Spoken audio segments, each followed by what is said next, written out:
1526 का साल भारतीय इतिहास के उन दुर्लभ मोड़ों में से एक था जब समय मानो कुछ पलों के लिए थम गया हो। उत्तर भारत के पानीपत नाम के मैदान में वह दिन किसी साधारण सुबह की तरह शुरू हुआ था, लेकिन उस जमीन को यह अंदाजा भी नहीं था कि कुछ ही घंटों में उस पर बहने वाला खून आने वाली कई सदियों की राजनीति, सत्ता और साम्राज्यों की दिशा तय करने वाला है। ये कहानी केवल एक युद्ध की नहीं, बल्कि एक हारे हुए राजकुमार के आखिरी दांव, एक ताकतवर लेकिन अकेले सुल्तान की भूलों और एक ऐसे नए युद्धक युग की शुरुआत की है जिसने हिंदुस्तान में लड़ाई का मतलब हमेशा के लिए बदल दिया। जहीरुद्दीन मोहम्मद बाबर, जिसे इतिहास विजेता के रूप में जानता है, असल में जीत के लिए नहीं बल्कि हार से भागते हुए भारत पहुंचा था।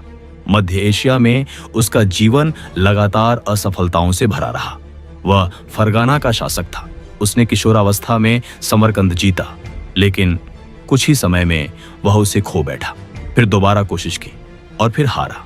उसके सामने उज्बेक सरदार शैबानी खान की शक्ति थी, जिसने उसे उसके पैतृक इलाकों से बाहर धकेल दिया। बाबर के पास शाही खून था, लेकिन स्थायी जमीन नहीं। तैमूर और चंगेज खान का वंशज होने के बावजूद वह भटकता हुआ शासक बन चुका था, और जब मध्य एशिया ने उसे बार बार ठुकराया, उसकी निगाहें भारत की ओर उठी। एक ऐसी जमीन जो दौलत से भरपूर थी, लेकिन राजनीतिक रूप से बिखरी हुई। उस समय भारत एक मजबूत केंद्रीय शक्ति के अधीन नहीं था। दिल्ली सल्तनत नाम की सत्ता बाहर से भले ही ताकतवर दिखती थी, लेकिन भीतर से खोखली हो चुकी थी। इब्राहिम लोदी दिल्ली की गद्दी पर बैठा था। उसके पास विशाल सेना थी, हजारों घुड़सवार, लाखों पैदल सैनिक और सैकड़ों युद्ध हाथी। लेकिन उसके अपने सरदार उससे नाखुश थे। वह कठोर स्वभाव का था, सलाह नहीं मानता था और सत्ता को डर के सहारे चलाता था। यही कारण था कि उसके कई अमीरों ने उसके खिलाफ साजिशें की और कुछ ने बाबर को भारत आने का न्योता तक दे दिया। बाबर के लिए यह अवसर किसी वरदान से कम नहीं था। उसने पहले पंजाब पर नियंत्रण किया, लाहौर और आसपास के इलाकों को अपने अधिकार में लिया और फिर दिल्ली की ओर बढ़ा। लेकिन वह जानता था कि संख्या में वह बहुत कम है। इब्राहिम लोदी की सेना उसके मुकाबले कई गुना बड़ी थी और खुली लड़ाई में जीतना लगभग असंभव था। यहीं से बाबर और लोदी के बीच असली अंतर सामने आता है। लोदी युद्ध को पारंपरिक भारतीय शैली में लड़ना चाहता था, जहां हाथी आगे बढ़ते थे और भारी संख्या दुश्मन को कुचल देती थी, जबकि बाबर मध्य एशियाई युद्ध पद्धति में प्रशिक्षित था, जहां अनुशासन, रणनीति और तकनीक सबसे बड़ा हथियार होते थे। बाबर ने पानीपत पहुंचने से पहले ही युद्ध जीतने की तैयारी कर ली थी। उसने मैदान के सामने खाइयां खुदवाईं ताकि हाथी और घुड़सवार तेजी से उस पर हमला न कर सकें। उसने लकड़ी की गाड़ियों को रस्सियों से बांधकर एक मजबूत रक्षा पंक्ति बनाई, जिसे अरबा प्रणाली कहा जाता था। और सबसे महत्वपूर्ण बात, उसने तोपों को युद्ध के केंद्र में रखा। भारत में इससे पहले तोपें जरूर देखी गई थीं, लेकिन कभी भी उन्हें इस तरह निर्णायक भूमिका में इस्तेमाल नहीं किया गया था। 21 अप्रैल 1526 की सुबह जब युद्ध शुरू हुआ, इब्राहिम लोदी को अपनी संख्या पर पूरा भरोसा था। उसने अपनी विशाल सेना को आगे बढ़ने का आदेश दिया, लेकिन जैसे ही बाबर की तोपें गरजी, पूरा मैदान गूंज उठा। यह आवाज सिर्फ बारूद की नहीं थी, बल्कि डर की थी। लोदी की सेना और उसके युद्ध हाथी ऐसी आवाज के आदी नहीं थे। हाथी घबरा गए, बेकाबू होकर अपनी ही सेना को कुचलने लगे।